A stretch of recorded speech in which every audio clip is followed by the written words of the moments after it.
Hello everyone, in this video I'm going to show you how to make all photos the same duration in CapCut PC for PC.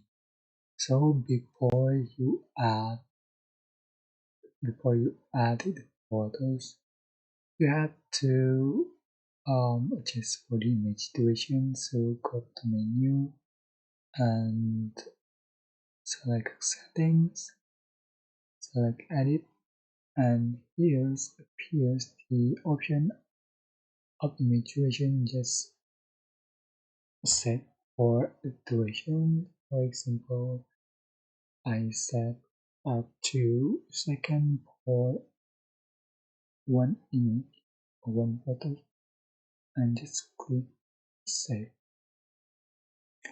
So add your photos